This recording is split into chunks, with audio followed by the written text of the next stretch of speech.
We were in a tar paper shack left over from the Second World War. In 1958, ground had already been broken for the first two buildings on the current site. It was tremendously forward-looking, and I knew that while I started off in these shacks, it was only one winter. When we came, there were two buildings in a sea of mud. There was the science building and the education building.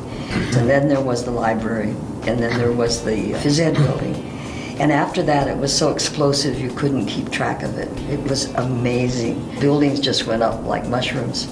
The best way to figure out where to put the sidewalks was to let the building be built, put grass everywhere, watch where the people walked, and then the next spring put the sidewalks where the people walked.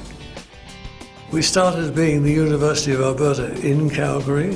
We later became the University of Alberta, Calgary, the University of Alberta at Calgary, and finally we got the title of the University of Calgary. I think the community feels ownership of the university.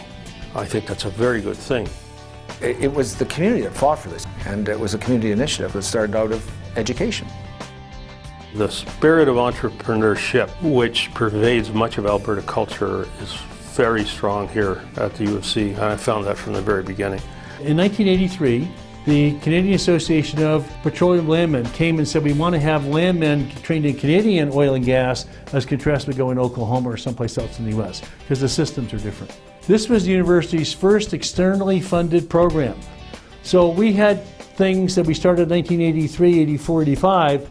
They're still running very well 30 years later, and there's no place else in North America that's figured out how to do the same thing.